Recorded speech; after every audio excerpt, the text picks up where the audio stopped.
தமிழ் நிறம் நேயர்களுக்கு அன்பு வணக்கம். மீண்டும் உங்களை சந்திப்பதில் மிகுந்த மகிழ்ச்சி. இன்றைக்கு நம்மிடையே அரசியல் விமர்சகர் டாக்டர் காந்தராஜ் அவர்கள் நம்மோடு இணைந்திருக்கிறார். வாருங்கள் நேயர்களே சார்ட்ட பேசலாம். வணக்கம் சார்.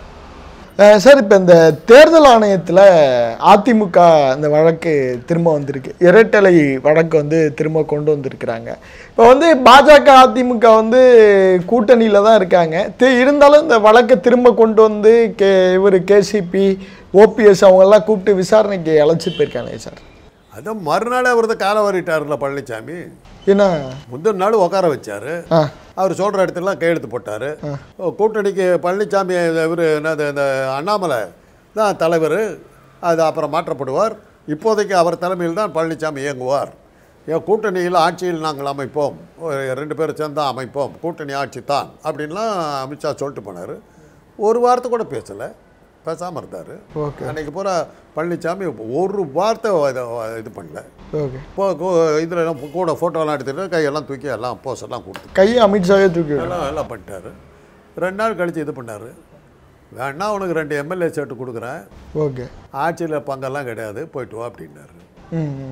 பங்குங்கிற பிஸ்னஸே கிடையாது, ஆட்சி அமைச்சா நாங்கள் தான் அமைப்போம், நீ வேணா ஒரு 2 எம்எல்ஏ 3 எம்எல்ஏ வாங்கிக்கிட்டு போயிட்டார்.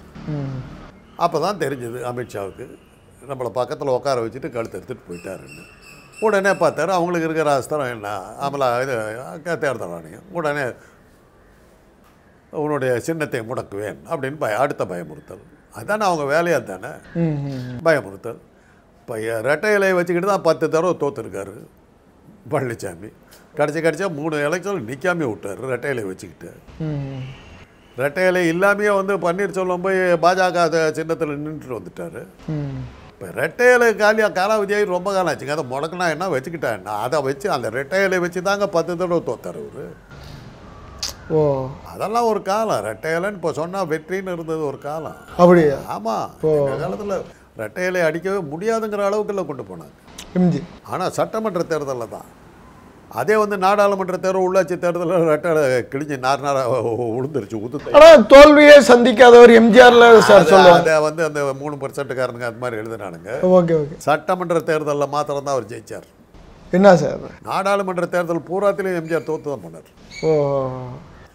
சட்டமன்ற தேர்தலில் கூட நடந்த இடைத்தேர்தலில் நாடாளுமன்றத்தோட 3 இடத்துல தேர்தல் நடந்தது.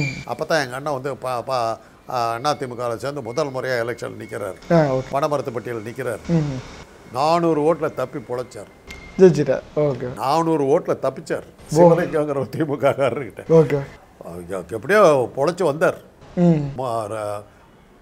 நாடாளுமன்ற தேர்தலில் 39 இடத்துல 40 இடத்துல 37 இடத்துல திமுக ஜெயிச்சு, 2 இடத்துல தான் இவர் ஜெயிச்சார். படுதோல். உள்ளாட்சி தேர்தலில் ஒரு முனிசிபாலிட்டி கூட எம்ஜிஆரால் பிடிக்க முடியல, அத்தனை முனிசிபாலிட்டி போச்சு. பட்டு மோசமான தோல்வி சேன நகராட்சி தான். எங்கள் அண்ணன் நிறுத்தி வச்சார் ஜெயராமன்றவரை. வரலாறு காணாத வித்தியாசத்தில் அதிமுக தோத்துச்சு. ஆனால் நாடாளுமன்றத்தில் எம்ஜிஆர் ஜெயிக்கவே இல்லை, உள்ளாட்சி தேர்தலில் எம்ஜிஆர் ஜெயிக்கவே இல்லை. அது ஏன் சார்? அது பெரிய அளவில் ப்ரொஜெக்ட் ஆகல, தொடர் வெற்றியை மட்டும் வரையில். ஏன்னா கலைஞரை ஒழிக்கணுங்கிறது அன்னைக்கு உங்கள் மாதிரி நம்ம மாதிரி டிஜிட்டல் மீடியா இல்லை. இந்த 3%காரங்க வச்சது தானே சட்டம், அவங்க எழுதுனது தானே செய்தி. இதெல்லாம் அப்படியே மூடி மறைச்சாங்க, இதெல்லாம் மூடி மறைச்சாங்க. அது அவங்களுக்கு எம்ஜிஆர் காமராஜ் இவங்கெல்லாம் அவங்களுடைய அவங்களுக்கு அவங்க ஆட்சியில் தானே அவங்க வாழ்க்கையை நடந்தது. காமராஜருடைய ஆட்சி பிராமணருடைய பொன் யுகம் தானே சொல்கிறேன். என்ன சார் இப்படி சொல்கிறீங்க? ஆமாம், அப்போ தான் எஸ்ஆர்விஎஸ் வருது, சிம்சன் வருது, டிவிஎஸ் வருது, இந்தியா சிமெண்ட்ஸ் வருது, ஈசன் குரூப் வருது, சேஷசாயி வருது. தமிழ்நாட்டினுடைய மிகப்பெரிய தொழிலதிபர்கள் பூராமே அவங்க தான் இருந்தாங்க. தொழில்துறையை முன்னேற்றிருக்காரு. தொழில்துறை ஃபுல்லாக அவங்க கையில் வந்துருச்சு. அவங்க கையில் அதுலேயும் நீங்கள் டிவிஎஸ்ல நான் பிராமின் வேலையில் சேர முடியாது, தெரியுமில்ல. அவங்க பஸ் ஓடும் மதுரையில், டவுன் பஸ். ஓகே. கண்டக்டர் டிரைவர்லேருந்து அத்தனை பேரும் பிராமணர்கள், தெரியுமில்ல. நாங்கள் படித்தவன் அங்கே இருந்தவன் நான். Okay okay okay. அந்த மாதிரி அவங்கெல்லாம் இருந்தாங்க. அதனால தான் ஆர் வெங்கட்ராமன் தொழில் அமைச்சராக போட்டார் காமராஜர். இன்றைக்கி போங்க, இன்றைக்கி இருக்கிற கிண்டி இண்டஸ்ட்ரியல் எஸ்டேட்டில் பாதிக்கு மேலே அவங்க தான். அம்பத்தூர் இண்டஸ்ட்ரியல் எஸ்டேட்டில் 75% அவங்க தான், எல்லாம் அவங்க தான். அதனால தான் காமராஜருடைய ஆட்சி வந்து பார்ப்பனருடைய பொன்யுகம்னு பேர். Okay okay okay okay. அதில் அவர் அதனால தான் அவரை வந்து பாதுகாக்கிறதுல வந்து 3%காரங்க அவ்வளோ உயிரை விட்டார் காமராஜர். ஆமாம். Okay okay okay. ஆனால் அன்றைக்கி இருந்த பத்திரிகைகள் பூரா அன்றைக்கி திமுக வந்து எலெக்ஷன் நின்றுடுச்சு 67ல் 62ல். Okay okay. நின்றுட்ட உடனே பிரச்சார படம் எடுக்கிறாங்க. எடுத்தது யாருன்னா ஜெமினி வாசன். ஓகே. அவர் தான் எடுக்கிறார். ஓகே. என்ன தோழரே அப்படின்னு சொல்லிட்டு கிண்டலாக வர்ற மாதிரிலாம் போட்டு திமுக கேவலப்படுத்தி எல்லாம் எடுத்தாங்க. காமராஜருக்கு ஆதரவு அதை காங்கிரஸ் பிரச்சாரம் வைத்தாங்க. எடுத்தது பூரா ஜெமினி இவங்கெல்லாம் தான் எடுத்தாங்க. Okay okay okay. அவங்க தான் ஃபுல்லாக இருந்தாங்க. சார், இப்போ ஓபிஎஸோட கணக்கு என்னன்னா, இப்போ ஓபிஎஸ் வந்து அதிமுகவில் இருக்காரு, அவர் தான் ஒருங்கிணைப்பாளர். திரும்ப வந்து 2 பேருக்கு 50-50 தான் கொடுப்பாங்க அப்படிங்க. ஒருங்கிணைப்பாளர் இணை ஒருங்கிணைப்பாளர் தான் வரும்னு சொல்கிறாங்களே சார், அப்படி வாய்ப்பு இருக்கா? ஓபிஎஸ் வந்து ப்ரூவ்டு ஃபெயிலியருங்க, பிரயோஜனம் இல்லை சார். என்ன சார் சொல்றீங்க? அவருக்கு 3 தடவை சீஃப் மினிஸ்டராக உட்கார வச்சாங்க. சரி, பதவியில் உட்கார தெரியலையே சார். அவ்வளோதான். என்ன சார்? அவ்வளோதான். பாருங்க, உங்களுக்கு சந்தர்ப்பங்கிறது ஒரு தடவை தான் கிடைக்கும் சார். அப்போ ஜெயலலிதா 3 வாட்டி கொடுத்தாங்க, ஜெயலலிதாவே அவர் தூக்கி விட்டு எறிஞ்சிட்டோமா? ஜெயலலிதா கொடுத்து பிரயோஜனம் இல்லை, நிற்கலையே அவர். இப்போ பழனிசாமி உட்கார வச்சாங்க, சசிகலா தான் கொண்டு உட்கார வச்சாங்க. என்ன பண்ணாரு? பதவி விட்டு போன்னு வந்து நின்னாங்க. நீ யாருன்னாரு. அவ்வளோதான், முடிச்சு போச்சு. அதை வந்து அவர் ஜெயலலிதா பண்ணிட்டு முடிஞ்சது உங்களால். ஓகே. இதை தாங்க இப்போ வந்து அரசியலில் வந்து எப்போவுமே சந்தர்ப்பம் கிடைக்கும் பிடிச்சிக்கணும். மாயாவதி இருக்காங்க. Okay okay. காங்கிரஸும் மாயாவதியும் எலெக்ஷன் நின்னாங்க, ஜெயிச்சிட்டாங்க. உத்தரப்பிரதேசத்தில் மாயாவதியும் காங்கிரஸும் கூட்டணி சேர்ந்து நிற்கிறாங்க. பகுஜன் சமாஜ்வாடி பார்ட்டிக்கு இன்னும் பேர். ஆமாம் பகுஜன். அதில் நிற்கிறாங்க. என்ன ஒப்பந்தம்னா கூட்டணிக்கு ஆட்சி. Okay okay. முதல் 2.5 வருஷம், ரெண்டாவது 2.5 வருஷம், 5 வருஷம் இல்லையா? Okay okay. முதல் 2 வருஷம் ஒரு கட்சியும், அடுத்த 2 வருஷம் இன்னொரு கட்சியும் நிற்கிறதுங்கிறது ஒப்பந்தம். ஓட்டாச்சு. ஜெயிச்சிட்டாங்க. ஜெயிச்சிட்ட உடனே மாயாவதி சொன்னாங்க, நானே எனக்கு முதல்ல சான்ஸ் கொடுங்க, நீங்கள்லாம் எத்தனை தடவை இருந்திருக்கீங்க, எனக்கு முதல்ல சான்ஸ் கொடுங்க. சரி இருங்கன்னு கொடுத்துட்டாங்க. 2 வருஷம் ஆச்சு. உடனே காங்கிரஸ்காரர் வந்து மந்திரி சபையெல்லாம் ரெடி பண்ணிவிட்டு 2 வருஷம் ஆச்சு, எப்போ விலகுறீங்க? நாங்கள் வேறு விலகிறதா யார் சொன்னா அப்படின்ச்சு. அப்படி தானே ஒப்பந்தம்? அதெல்லாம் கிடையாது அப்படின்னு. அப்போ நாங்கள் ஆதரவில் விலக்கிட்டு போ. இன்னும் மற்ற எதிர்கட்சிகள்லாம் ஒன்றா சேர்த்து கண்டினியூ பண்ணிடுச்சு. முடிஞ்சு போச்சு கதை. அன்னைக்கு போன காங்கிரஸ் தான், இன்னைக்கு ஒன்றும் இல்லை அந்த ஊபியில். அவ்வளோதான். Okay okay. அதே தான் இப்போ வந்து சசிகலா கொண்டு வந்து உட்கார வச்சாங்க. இதை ரைட்டுமா, அதை பழனிசாமி பார்த்துட்டு சரி இப்போ நான் என்னை தேர்ந்தெடுத்து தான் என்னான்னாரு. நீ யார் அப்படின்னாரு. முடிஞ்சு போச்சு. இன்றைக்கு ஒன்றும் நடக்கலையே. சசிகலா வீட்டில் தான் உட்காந்துருக்கேன், இவர் ஆட்சியில் தான் இருக்கார், எதிர்கட்சி தலைவராக உட்காந்துருக்காரு. அந்த புத்திசாலித்தனம் வேணுங்க. பன்னீர்செல்வம் இறங்கிட்டார். Okay okay. இப்போ சரி மறுபடியும் வந்து பதவி ஏற்றுக்கிட்டார். 3 தடவை கொடுக்குறாங்க. 3 தடவை இறங்கி போகிறதா ஒரு ஆள். கிடைச்ச லாயல்ட்டி எல்லாம் இருக்கக்கூடாது. அரசியலில் லாயல்ட்டிங்கிறத வச்சுக்கிட்டிங்கன்னா நீங்கள் அரசியலுக்கு லாய்க்கல்ல. முதல் வேலை நீங்கள் செய்கிறது என்னன்னா, உங்களை யார் தூக்கி விட்டாங்களோ அவங்கள முதுகில் குத்தி, அவங்கள கத்தியால் கிழித்து கண்ட துண்டமாக வெட்டி கடலில் இருக்கிற திமிங்கலத்துக்கு போட்டுடணும்.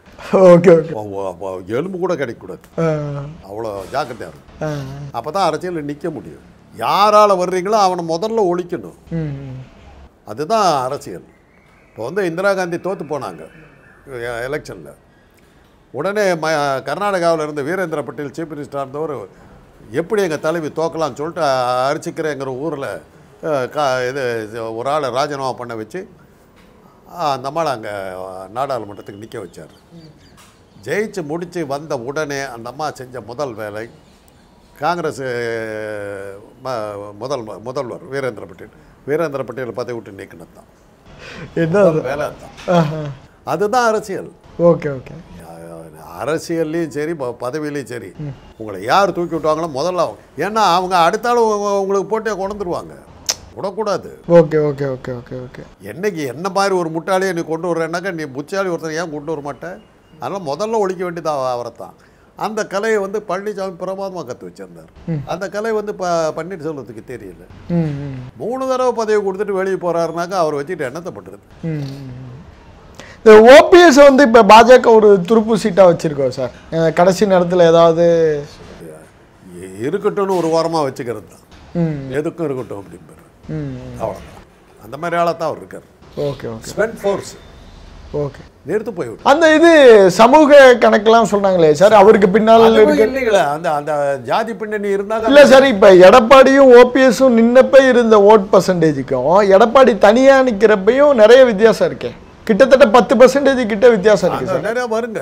ஓகே. கூட்டணின்னு வரும்போது ஜாதி அடிப்படையில் வந்து இயங்குறவங்க வந்து இன்னைக்கு வந்து பாமக ஏன் சஃபர் பண்ணுது? ஏன் சார்? அவங்களுக்கு அந்த முழுக்க அந்த வன்னியருடைய ஆதரவு கிடைக்கலையே. Okay okay. இவங்களை நம்புறதை விட மற்ற கட்சியில் இருக்கிற வன்னியர்கள் நம்பினா பெட்டர் இருக்கிற அளவுக்கு போயிட்டாங்க. ஓ கேபி முனுசாமியும் அந்த இன்னொருத்தர் இருக்கார் சிவி சண்முகம் அவங்க அளவுக்கு ராமதாஸும் அன்புமணி இல்லைங்கிறது தானே அவங்களுடைய வன்னியர்களுக்கு மத்தியில் வந்துருக்கிறது. துரைமுருகனை நம்பலாங்கிறாங்க, அவர் ஏதாவது செய்வாருங்கிறாங்க. அது மாதிரி வன்னியர்கள் பிரிஞ்சு போயிட்டாங்க. இவங்க தான் குடும்பத்தை தவிர வேறு யாரும் முன்னேற்றது அது ஓகே சொல்லிட்டாங்க, மற்றவங்களாம் கவலை கூட பண்ணுறதில்லைங்கிறது தானே ராமதாஸ் மேலே வந்திருக்கிற இது. அதனால தானே ராமதாஸால் பழையபடி நிற்க முடியல. அதுதான் இன்றைக்கி அரசியலுங்கிறது. அதுதான் எனக்கு லாபம் இருக்குதுன்னா தான். இன்றைக்கி தொண்டை யாரும் வந்து அன்னைக்கு நாங்கள் இருந்த காலத்தில் கதை வேறங்க. திராவிட இயக்கத்தில் நாங்கள்லாம் இருந்த போதுன்னா எங்கள் தொண்டர்கள் எப்படி இருந்தாங்கன்னா, நல்லா சின்ன பையன் என்னை விட்டுருங்க. Okay okay. அப்போ சின்ன பையன் திமுக கூட்டம் நடக்குதுன்னா சணல் கயிறு வாங்கிட்டு வருவாங்க. சரி சார். வாங்கிட்டு வந்துட்டு வீட்டுக்குள்ளாரே பசையை காய்ச்சுவானுங்க. காய்ச்சி திமுக கொடி இது பண்ணி இப்போ வெட்டி அப்படி தோரணம் கட்டி ரெடி பண்ணுவாங்க. கட்சி ஆஃபீஸ்னு ஒன்று கிடையாது. இவன் கட்டுவான், இவனே டிவி விற்பான். எங்கெல்லாம் மீட்டிங் ஒரு பெரிய மைதானத்துலலாம் போட மாட்டாங்க, எங்கேயோ பார்க் மாதிரி இருக்கும், அந்த இடத்துலலாம் கூட்டம் போடுவாங்க. ஒரு தடவை எம்ஜிஆர் வந்து ஒரு விளக்கு தூணு கீழே வந்து நின்று பேசினார். விளக்கு தூண்? ஆமாம். மேடை அமைக்கிறதுக்கு வசதி இல்லை. வந்தார், இதுதான் மேடம். அங்கே நின்றுட்டு காரில் நின்றுக்கிட்டே பேசிட்டு போயிருக்காரு. நாங்கள் நின்று கேட்டிருக்கோம். அந்த மாதிரி அரிசியால் இது ரைஸ் மில் இருக்குதுல்ல, அது உள்ள நடக்கும் கூட்டம். ரைஸ் மில்லுக்குள்ள அங்கெல்லாம் வந்து கலைஞர் எம்ஜிஆர் வந்து பேசியிருக்காரு. அந்த மாதிரி தொண்டனே வந்து போஸ்டர் ஒட்டுவான். Okay okay. எதிர்பார்க்க மாட்டான். அவன் கையில் இருக்கிற காசை கொடுத்து அவன் கையில் இருக்கிற டீயை குடிச்சா. அதானே அன்னைக்கு இருந்த பத்திரிகைகளுக்கு தமிழ்வான எழுதினார். திமுக அவனுடைய தொண்டர் பலம் மாதிரி எந்த கட்சிக்கும் இருக்காது, எந்த நாட்டிலையுமே இருக்காதுன்னு எழுதுனார். Okay okay okay. அவங்களாம் மாற்று இதை சேர்ந்தவங்க. Okay okay okay. நான் பிராமின்ஸாக இருந்தாலும் காங்கிரஸுக்கு படிதண்டமாக கிடந்த ஆட்கள் அவங்கெல்லாம் அவங்களே எழுதுனாங்க. அது மாதிரி பல விஷயங்கள் அந்த அன்னைக்கு இருந்த தொண்டர்கள் வேறு எதையுமே எதிர்பார்க்கல. ஆள் ஜெயிச்சாங்கிறது தான் இது. ஆள் ஜெயிச்சுட்டாங்கிறதுல அவனுக்கு இருந்த கர்வம் அவனுக்கு அவ்வளோ இருந்தது. இன்னைக்கு அப்படி இல்லை. சம்பாதிக்கிறதில்ல எவ்வளோ கொடுப்பேன் அப்படிங்கிறது தான் வர்றான். இன்னைக்கு லாபம் பார்த்து தான் வர்றான். It's a business. Okay okay. இவ்வளோ போட்டால் இவ்வளோ கிடைக்கும். ஓகே. அது கிடைக்காதனால உங்ககிட்ட வரமாட்டாங்க. அதனால தான் பழனிசாமி நாசமாக போனதுக்கு காரணம் 3 எலெக்ஷனில் அவர் நிற்கல. இந்த கட்சியில் இருந்து என்னடா பண்ண போகிறோன்னு எல்லாம் வெடிப்பிட்டான். எலெக்ஷனில் நிற்காத. எலெக்ஷன் என்னாக்கா என்னைக்கோ ஒரு நாள் ஜெயிப்பான். நம்ம ஊரில் ஜனங்களுக்கு ஏதோ கொண்டு போவோம், அதில் நம்ம கமிஷன் கிடைக்கும், நம்ம பொழப்பு நடக்குங்கிறதுக்காக தான் நாங்கள் கட்சியிலே இருக்கிறாங்க. எலெக்ஷனில் நிற்கலன்னு நீ ஆட்சிக்கு வரல, நீ எடுப்பிலே நீ தோற்று போயிட்டிய, அப்புறம் என்ன இருக்குது? கொள்கைங்கிற கதையெல்லாம் வேறு. அதெல்லாம் எங்கேயோ வச்சு எவனும் அதுக்காக பாடுறோம் இல்லை. எனக்கு நான்லாம் வந்து திராவிட இயக்கத்தை ஆதரிச்சுட்டு காரணம் இன்றைக்கி அந்த கட்சியில் அந்த உணர்வு உள்ளவர்கள் இருக்கிறாங்க. ஆனால் சமீபத்தில் நான் பேசுகிற ஒரு கூட்டத்தில் எனக்கு என்னுடைய பேச்சுக்கு கிடைச்ச வரவேற்பு பார்க்கும்போது அந்த உணர்வு உள்ளவர்கள் இன்னும் இருக்கிறாங்க. அவங்களுக்காக நம்ம பேசுகிறோம், அவ்வளோதான். உணர்வு உள்ளவர்கள் இருக்காங்கன்னு எடுத்த இன்றைக்கி பார்த்தீங்கன்னா திராவிட இயக்கமும் சனாதனமும் தான் இன்றைக்கி ஸ்ட்ராங்காக நிற்கிது. Okay okay okay sir. இப்போ இந்த எடப்பாடியோட நம்பகத்தன்மை, குறிப்பாக நீங்கள் சொன்ன மாதிரி தன்னை வர வச்ச சசிகலாவே செஞ்சுட்டு அனுப்பிட்டார். இல்லை இப்போ அந்த அமித்ஷா வந்து பாஜக கூட்டணியிலேருந்து கூட எடப்பாடி போயிடுவாருங்கிற அளவுக்கு கூட யோசிக்கிறாங்க. இந்த ரெட்டையலை முடக்குவேன்னு சொல்லி பயமுறுத்துறாரு. ஓ, கூட இருந்த உடனே கையெழுத்து போட்டு போயிட்டாரு. Okay okay. 2 நாள் கழிச்சு நீ யாரையான்னு கேட்டுவிட்டாரு. ஓ அப்படியா, அது ஒரு ரெட்டையலையை முடக்கிக்க ஒன்று போகிறாரு. அவரு பழனிசாமி தெளிவாயிட்டார். இனிமேல் அவர் வந்து பயமுறுத்த முடியாது. ஏன்னா ரெய்டுக்கு பயந்து தான் அவங்கெல்லாம் இருந்தாங்க. Okay okay. கூட இருந்தப்புறமா அவர் ரெய்டு பண்ணிட்டாங்க. அவருடைய அப்போ அவர் இல்லையே சார், அவங்க 2 பேரும் சகல வீட்டில் ராமலிங்க வீட்டில் ரெய்டு பண்ணதுக்கு அப்புறம் தான் இந்த பிரச்சனையே வர ஆரம்பிச்சு. சரி சரி சரி. பழனிசாமி கூட எதுக்காக இருந்தாங்க அந்த 2300 பேர் ரெய்டு வராதுங்கிற 2100 பேர் கரெக்டாக சொல்லுங்க. ஆமாம், அவ்வளோதான். அவங்க கிட்ட 2 கோடி பேர் இருக்காங்கன்னு 2 கோடி பேர் இந்தியாவில் இருக்காங்க. இவங்க கிட்ட எவ்வளோ பேர் இருக்காங்க?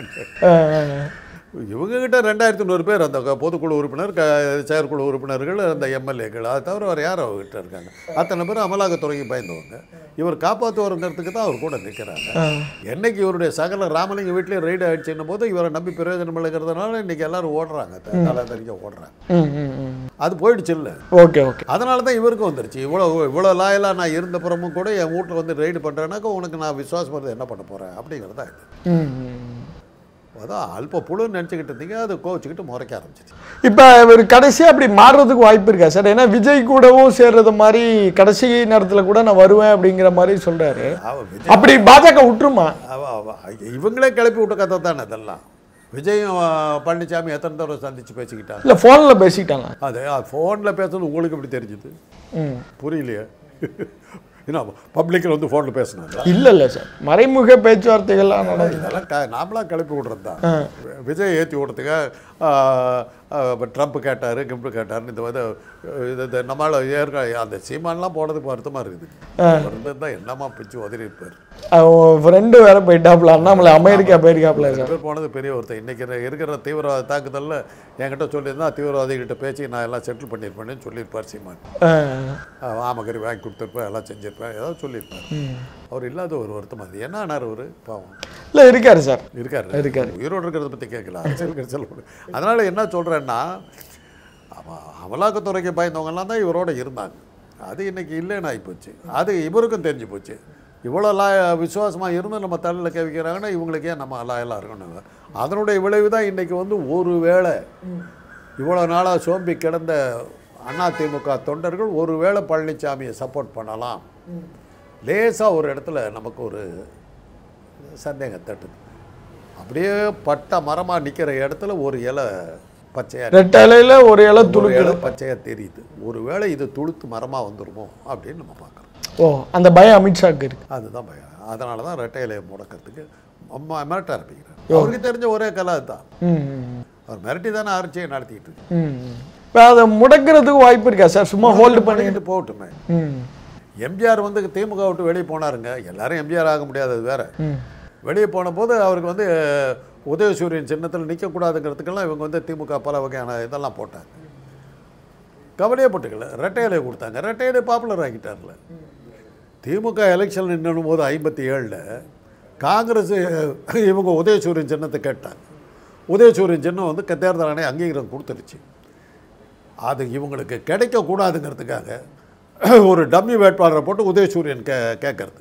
Okay okay. குலுக்கல் முறையில் அவருக்கு வந்துருச்சுன்னு சொல்லி உதயசூரியன் சின்னத்தை வேறு யாருக்கும் இல்லாமல் கொடுத்து யாருக்குமே 57 வந்து உதயசூரியன் சின்னம் வந்து நின்னவங்களில் 2-3 பேர்த்துக்கு தான் கிடைச்சிது. சேலத்தில் நாவலருக்கெல்லாம் கிடைக்கல, சேவல் சின்னம் தான் கிடைச்சி. நாவலர் நிற்கிறாரு சட்டமன்றத்துக்கு, கணேஷ் சங்கர் வந்து நாடாளுமன்றத்துக்கு நிற்கிறாரு. ஆனால் என்ன அதிர்ஷ்டம் வந்ததுன்னா 2 பேர்த்துக்கு சேவல் சின்னம் கிடைச்சிருச்சு. Okay okay okay. உதயசூரியன் கிடைக்க விடாமல் தடுத்தாங்க. நாவலர் வந்து பொதுச் செயலாளர். அப்போ எலெக்ஷன் நிற்கும் போது அந்த பொதுச் செயலாளருக்கு சின்னம் கிடைக்காம தடுத்தாங்க. இதெல்லாம் காங்கிரஸ் அந்த காலத்திலே பண்ணிடுச்சு. அதுக்கப்புறம் அதை வச்சுக்கிட்டு தான் இவங்க 15 பேர் ஜெயிச்சாங்க. அதை தான் நேரு கேட்டார். சின்னத்தையும் முடக்கி பார்த்தேன், எல்லா நகல்பாட்சி வேலையும் பார்த்தேன். அதுக்கப்புறம் 15 பேர் வட்டங்களை என்ன பாடினார்.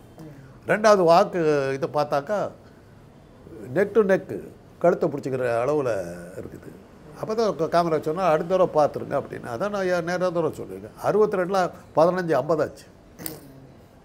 67 50 130 ஆச்சு. 3 பங்காக மாறிச்சு. 15 50 45, அதாவது 3 பங்கு. 50 150, 3 பங்காக மாறிச்சு. அதனால் நீங்கள் சின்னத்தை முடக்கிறதுனால மாத்திரம் இதெல்லாம் பண்ணிட மக்கள் மத்தியில் செல்வாக்குறதுன்னா எந்த சின்னத்தில் வேணாலும் நிற்கணும். செம்மலை இருந்தாருங்க, இருக்கார், இன்னும் இருக்கார். ஆமாம். அதிமுகவில் வந்து எம்ஜிஆர் வந்து அவர் பெருசாக வளர்றாரு, சேலத்தில் வளர்றாருன்னு சொல்லிட்டு அவர் சீட்டு கொடுக்க மாட்டேன். ஓகே. இவர் சுயேட்சா நின்ட்டார்.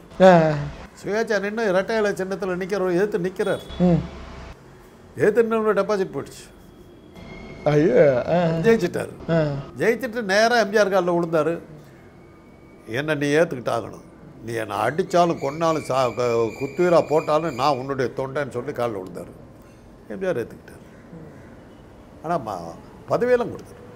இன்றைக்கும் சொல்கிறேன், செம்மலை மாதிரியான தொண்டர்களை எல்லாம் ஓரம் கட்டினதுனால தான் பழனிசாமி காலி ஆனார். சேலத்தில் காலி ஆனதுக்கு காரணம் அதுதான். அவங்களாம் வச்சது தான். அந்த மாதிரி பொண்ணையெல்லாம் வச்சது தான். அந்த மாதிரி செல்வாக்குள்ளவர் அவங்களெல்லாம் பகைச்சிக்கிட்டார். நன்றி சார்.